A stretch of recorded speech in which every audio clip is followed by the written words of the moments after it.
I can't take the credit for today's title. It actually came from Anton as he was listening to me reflect on something from my past, and I'm going to share that story with you. Um, Anton is very good with words. I just want to call that out and honour it. So, this idea of the systemic rebellion. Before I kind of dive into that, just to talk a little bit about the concept of systemic behaviours. It's part of my training. It's something that I look for to support clients in understanding what's driving their behaviours and beliefs and attitudes and mindset and motivations and desires and all of those things. And through coaching, we can gain sight of the systems that we've been part of in the past. And I'm going to talk a bit more about how we can notice these and the systems that we're still part of.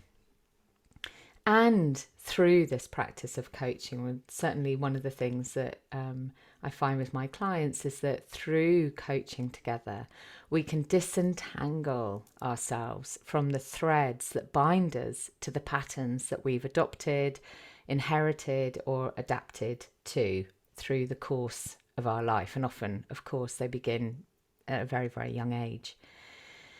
So this idea of systemic behaviours, it's a theme, and you might have noticed that this theme runs through many of these podcast episodes, overtly and more discreetly. So today, in the last of this current series, Series 8, I'm still quite astonished that, this is where we are. But in episode 10 of Series 8, I thought we'd spend a little time exploring the idea of the systems we're part of.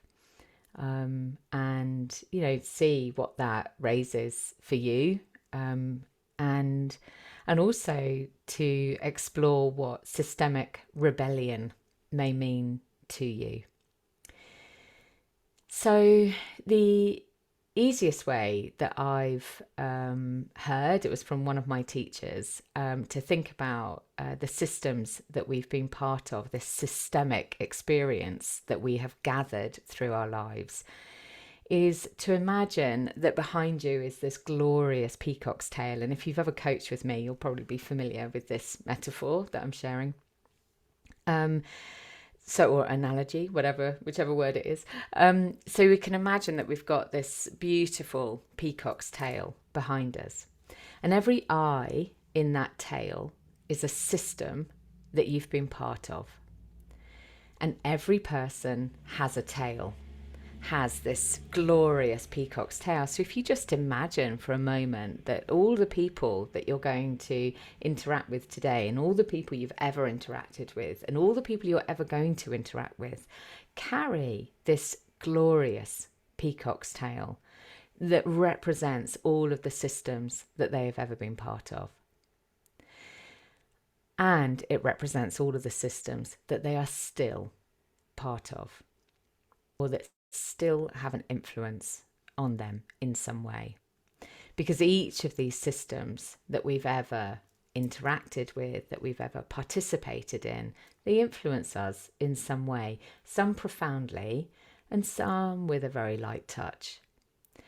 And of course, we keep adding the eyes to our peacock's tail as we mature, as we go through life, as we become part of other systems.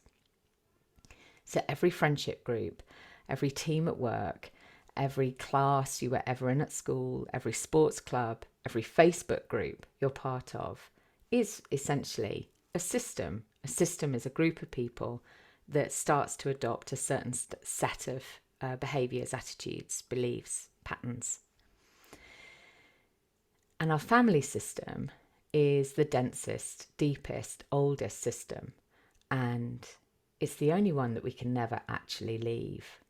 So we might choose to run away to the circus, but our bloodline and that route back to our earliest caregivers will still stay with us. So even if we put a big geographical distance between us and our family system, it's still, the threads are still there, and they always will be. Other systems we can leave. We can resolve whatever little threads might be binding us to it. We can resolve those and we can leave that system. And of course, with the family system, we can do an awful lot of work to resolve the threads that might be binding us to certain behaviours. And that's one of the things, or attitudes, beliefs. And that's one of the things I want to talk about today, this idea of systemic rebellion. So disentangling the threads that bind us to the rules, if we want to call it that, of the systems we've been part of, can be an act of deep bravery and courage. And it really requires self-compassion. I mean, major surprise that I brought that in so early in this episode, but it really does. It's incredibly difficult to enact deep change if we don't first adopt an attitude of compassion, because we can find ourselves just falling into self-criticism. That inner critic gets very active. We can start to doubt whether or not we're doing the right thing, whether or not we're making too much of something, whatever it might be. So making sure that we always embrace this attitude of compassion when we're doing this deep change is so important. And disentangling these threads that bind us to these systems, it might involve breaking free of some old patterns, things that perhaps we've been blithely unaware of until we bring our most compassionate self-awareness to the scene and look at it with new eyes. And in fact, look upon the eyes of our peacock's tail with these very compassionate gaze. So what does all this mean in real practical terms? I mean, there are so many there's so much to say about this topic of systemic patterns, systemic behaviours, systemic systems. But this is just kind of one approach that came to me when I was thinking about this for today. So it's very likely we're going to revisit this topic. And if there's anything that comes up for you that you feel, oh gosh, it would be really great to understand more about this aspect of it, please do let me know. And, you never know, I might do an episode based on that. So I'd love to hear from you. You can just message me, henny@hennyflynn.co.uk. And likewise, actually, if you aren't yet on the mailing list, and you'd like to get the heads up when these new episodes go out, when there are bonus episodes of the podcast, you'd like to hear about events, other things that are happening within the community, then come and join the mailing list. Just come to the website, hennyflynn.co.uk, and just stick your email address in the box and join up. It would be lovely to have you part of this place. So what does this whole idea of systemic rebellion mean in real practical terms? So I mentioned at the top that this phrase was prompted by something that I was talking about with Anton, and he described my behaviour as a systemic rebellion. And what I was talking to him about was my reflection of how grateful I am still that I stopped smoking when I did. And, gosh, it still astonishes me that I ever smoked. And if you've listened to lots of episodes here, you may well have heard this story before. But just in case you haven't, here it is briefly. And I'm sharing this from the position of understanding this idea of systemic behaviours. So this is quite a few years ago now. My mother was dying, and I knew that if I didn't address my smoking habit effectively, I didn't smoke all the time, but I smoked whenever I had a glass of wine, and I recognised that if I didn't address it effectively, I was going to use that behavior, in fact, those two behaviors, but smoking was the one that I really wanted to address. I was going to use it as a stick to beat myself with. I recognized that it was going to become a crutch to help, inverted commas, help me cope with the immediate and future grief I was feeling at how ill she was.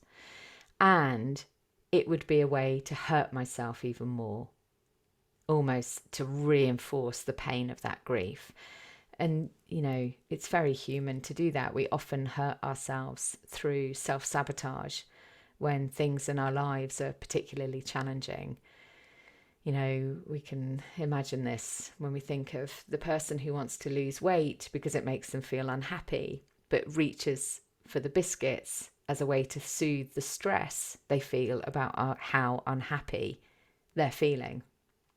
So it becomes this vicious cycle of behavior. And I recognized that smoking was going to start to be that tool, that unhelpful tool for me.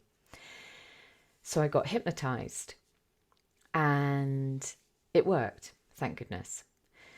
But in the process, it highlighted something I had never realized before.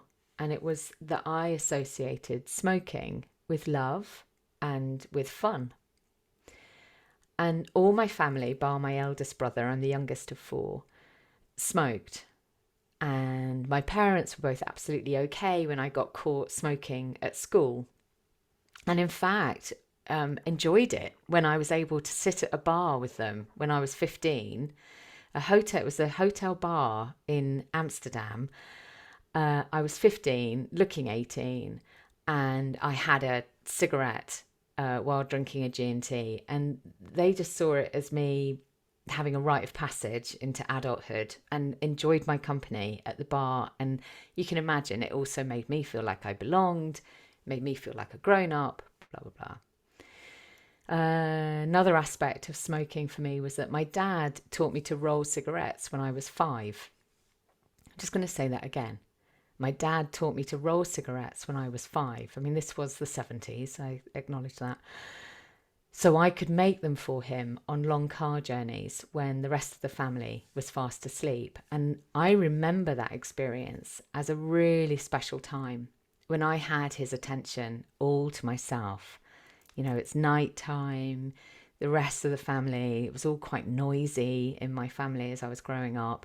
Everyone else was fast asleep. There was no music on. There was just him, the headlights on an open road, and me squeezed between the two front seats because it's the 70s and there's no seatbelts,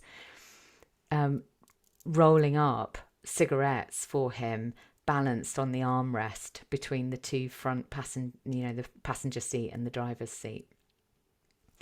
And I was able to do something for him that made him grateful to me, and it felt very special to me. The other aspect about smoking is that my parents loved to party. Smoking and drinking were all utterly entangled with laughter and loud music and dancing. So there's a lot there. There are a lot of threads that tie me to this behaviour of smoking. And this systemic pattern of smoking in my family was laid down from a really early age, and it kept getting reinforced. So as an adult, I smoked, not just because I was addicted to the nicotine, which obviously I was, but also because I was addicted to all the familial and emotional references that were contained within it. And we can extrapolate this idea out to so many of our behaviours that when we look at them and we see what is it that is attached to that behaviour, that means that we are attached to the familial, systemic, emotional references that are contained within it. And it might be a behaviour, it might be a thought pattern, it might be a belief system. It might be an emotional state that we are essentially addicted to because we're so attached to it. So giving up smoking meant breaking free of something that kept me loyal to my family system. And I was enacting a rebellion when I stopped. And it was only really when Anton called this out this week, when he used that word rebellion, that I was like, wow, God, it really was. I mean, I recognize that I was disentangling myself. I recognize that I was, in fact, detaching myself. But that word rebellion has really resonated with me. And I say it with like it's such a kind of loving, compassionate rebellion, you know, a radical behavior that meant that there was this ability within me to detach myself and create a change that I really, really wanted to make. And what's interesting here is that I think we can get even greater sight of when it is a systemic rebellion, when we see how the system wants to keep pulling us back. So even when I did stop, various family members, including my parents, would offer me cigarettes. And they did it out of their own attachment to the systemic conditioning that smoking represented. You know, I say this without judgment, without rancor. I say it with love. They were attached to that system just as I had been. And they wanted me to feel part of the system. They wanted me to belong to the system in the same way that they did, because in that we all belonged to each other. So it came from love. And I just want to do a slight caveat here as well. I also suspect that it was driven from the place of wanting me to be the same as them. So often when someone breaks free from a systemic behaviour, from a group behaviour, it can feel to those still inside that group that there is an implied criticism of them when we stop doing the thing that they're still doing. But that's a whole episode for another day. In fact, there's many episodes, I suspect. So another brief example of this idea of systemic rebellion for me comes from the workplace. And I'm sharing these really to kind of just see like what kind of thoughts it sparks for you as I share. The actual kind of stories don't really matter that much because that's just my story. But as you listen, just see if there's like a little inkling of something that comes up for you, of a system that you recognize you're attached to, or a behavior that you recognize comes from a system that you've been or are part of. So I've talked before about what I see as the badge of honor that people who are stressed often wear. So they'll use language like, oh, I'm so stressed, I've got no time, things are really crazy right now, but they do very little to change it. And again, I say that with so much love and without judgment, because when we're inside that feeling, it can feel impossible to see what can be done. You know, the woods and the trees metaphor comes up strongly here. And, you know, and I recognise that is definitely where I have been at various points in my life, you know, for a lot of my working life, you know, wearing that badge of honour of stress. And we learn this badge, you know, we learn how to attach this badge to ourselves from others often, maybe from people who are more senior than us. We learn how to respond to challenging situations at work. We learn it from them.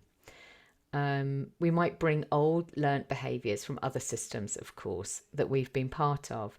So, for example, maybe at school you were expected to be a high achiever, and that brought its own stress values with it, that you were seen to be putting in lots and lots of effort, and with that can come stress, and that can get rewarded, and so we carry this idea that stress is a good thing. Or perhaps you were told you weren't working hard enough, you weren't achieving your potential, and of course that can massively induce stress as well. It brings a stress response. Or we learn that we ought to be more anxious about stuff rather than feeling okay about it. So the causes and the roots of this badge of honour of stress are myriad. And the impact is that when something happens, for example, in the workplace, you get asked to deliver a piece of work earlier than was originally planned. Or you're suddenly told you have to present to a group of your peers with no time to prepare. Or someone doesn't listen properly when you're explaining something that you're finding challenging. These can all induce this stress response. And the systems you've been part of are what will inform what that stress response is and the degree to which it affects you. So for me, all three of those examples that I just shared would trigger a high stress response in my old workplaces that I had to learn to hide, or I did learn to hide. But that all took its toll. And my rebellion, my systemic rebellion, was actually in learning the techniques to counteract that stress response. Learning how to unpin that badge of stress honour that I had learnt to wear and put it down. So in a high stress environment, in a senior corporate role, it can be highly unusual, or at least for me, it felt highly unusual to not respond in those old stress-triggered ways. And by radically transforming my internal response, so I was no longer trigger activated by the things that used to really throw me, I was able to disentangle myself from the other aspects of those systemic conditions and ultimately found a way to feel calm and kind and clear in an environment where, when things got really challenging, I had felt lost, unheard, and angry. And actually those words, calm, kind, and clear, became a mantra for me. I think I've shared this before as well. They became an affirmation for me that I used all the time. I would say it each morning. When I was on the train travelling into London, I would just say, I am calm, kind, and clear. When I was put into before going into a meeting that I knew might trigger, activate me, I would put my hand on my heart and I would remind myself, I am calm, kind, and clear. It was something that accompanied me for the last 2 years of my corporate career as I learned the techniques that I practice now. And it was incredibly powerful because it just kept bringing me home. It kept bringing me back to this knowledge that actually the state I wanted to be in was feeling calm, kind, and clear. What I didn't want to do was participate in the systemic behaviours that I was seeing played out all around me. And that was my rebellion. That was my systemic rebellion. And it was a beautiful, gentle, calm, kind, clear, compassionate thing. And actually this whole thing around affirmations, I'm running an event on the 11th of November. So if you're listening to this podcast in the week that it comes out, there is still time to come and join us. And I'll put a link in the notes for the show, for the episode. It's just an hour and a quarter on Friday, the 11th of November, from 3 till 4:15. And we'll be having a chat around affirmations, around why they're useful for our system, a little bit of some of the research that's been done around them, and mainly we'll have a practice of creating your own affirmation and really using it in a meditative state. So a really beautiful way to cool down after your week and relax into your weekend. And if you can't make it on the actual day, register for it, because I will share the recording with you. So do come along. It would be wonderful to see you there. We've got lots of people signed up already. So back to systemic rebellion. I think there are a number of questions here. In fact, actually, there's one more example that I just want to share. You know, if you find that you are the person that other people always come to fix their problems, if you find that, you're the one who always steps in when something needs doing, then that is very likely to be a systemic behaviour, possibly something that you learned as a child, maybe something you've learned at school or in friendship groups.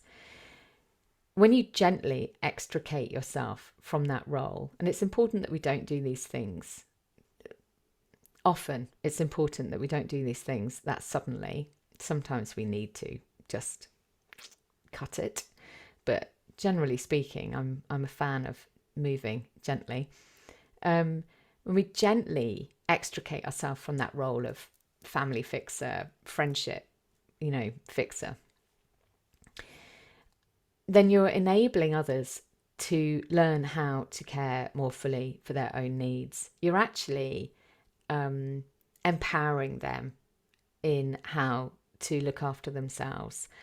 And you are enacting a systemic rebellion. You are releasing their reliance on you. And that means that you're also releasing your reliance on the behavior that you might be really entangled in. You might find that you're identifying yourself as the one who always has the answer, as the one who's always able to fix everything. And actually, that is a systemic behavior. So if that resonates, or if any of the things I've said resonate, just take a moment and just see, okay, what is really going on here? Is this really in true service of others? And is it really in true service of myself if I keep reenacting this pattern? Or is there a rebellion here that would actually be more service? So I think there are a number of questions. One is, what of this resonates with you? We are all part of systems that there's nothing we can do about it. We all carry the peacock's tail. We have all interacted with other humans in some degree or other.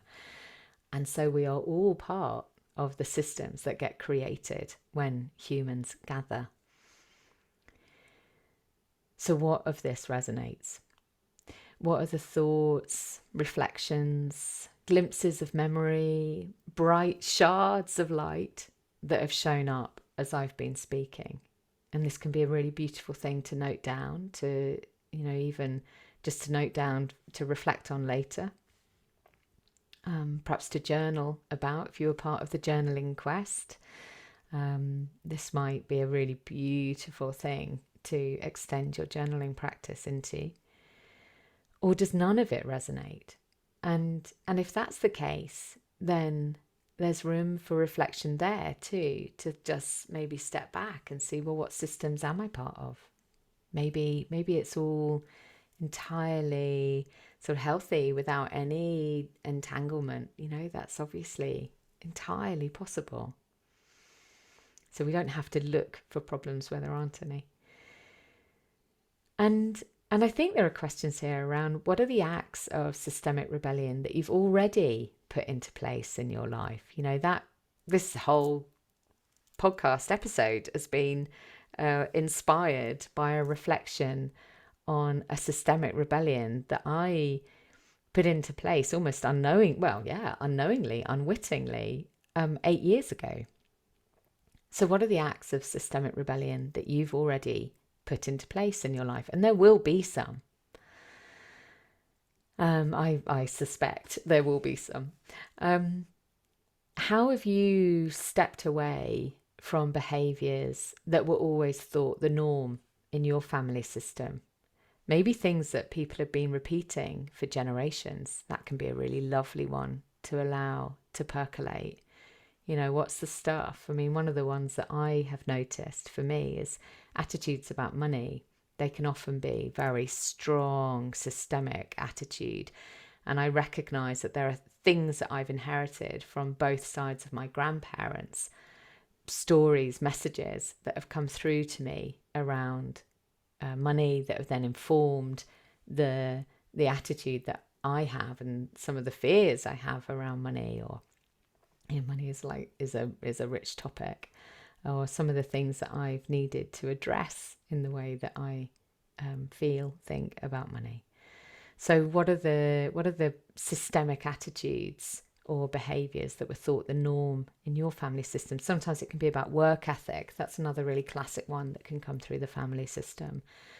Or about beliefs around how, about marriage, beliefs around sort of relationships and how they should function. That can be a really strong thing from the family system.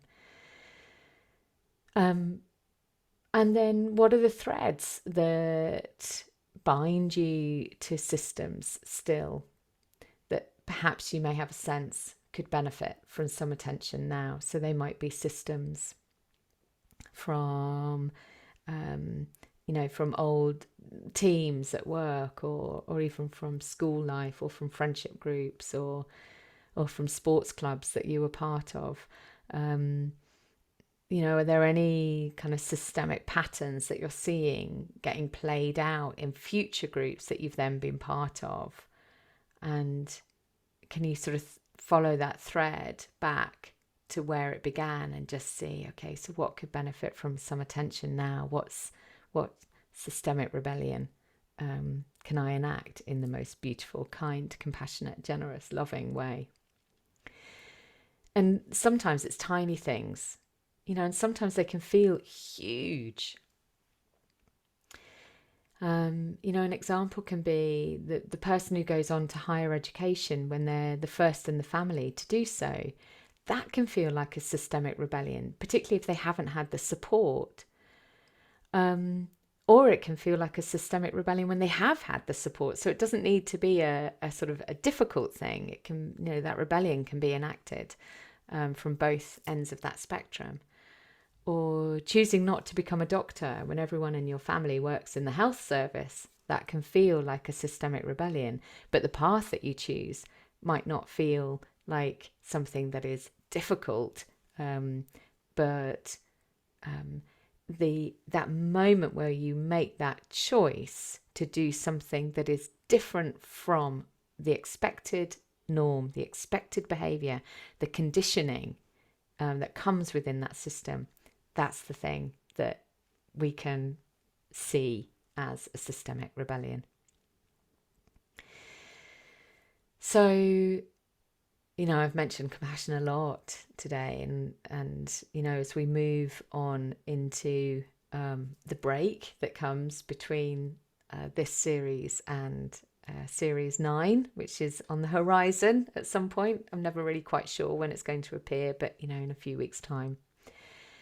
Then that word compassion, I just want to sort of leave it here in the ether around us, and always shining the light of your love on others and shining the light of your love on yourself, looking in that mirror and allowing that love to reflect back on you. Oh gosh, as ever, I hope there's been something in here for you, and I would love to hear your reflections. And do come along and join that affirmation practice event on the 11th. If you're not part of the mailing list, come and join the mailing list. There will be other stuff that I'll share between now and when the next series starts. So if you don't want to miss out on any of that, then come and join. And if you want to explore coaching with me, then book in for a discovery call. So these discovery calls, they are an hour entirely devoted to you. And it's an opportunity for you and me to get to know each other on a more one-to-one basis, and for you to share what it is in your life that you really sense is asking for your compassionate attention, what it is that you sense needs some change around the way that you're thinking about it, acting within it, what your mindset is, whatever it might be. And it's an opportunity for me to really listen very, very deeply, and then to reflect back to you where I see it might be beneficial for us to work together. And of course, if it comes down to me sensing that we're not the right pairing, then I'll share that as well, because this work of coaching it's so important that we have this direct rapport connection, that we feel that we can really trust each other in order that you get the absolute most out of the experience.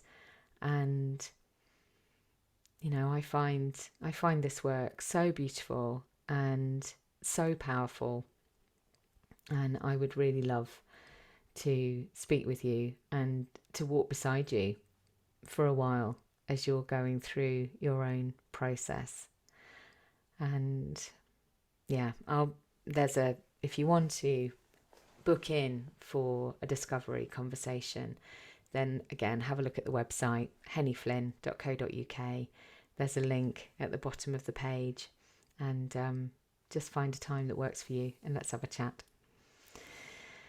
Okay, so gosh, it's always a bit weird when we come to the end of a series. I'm going to be very honest. I have this kind of mix of relief that that I don't need to keep recreating an episode each week. I can take that off my list. Not that I have a list, but I also sort of feel this. I want to really honour this connection that I feel with everyone who listens, and to say I really, really look forward to being back here with you again. And in the meantime, if there's anything that you need, just let me know. All right, my darlings. Okay, I send you a hug and a wave.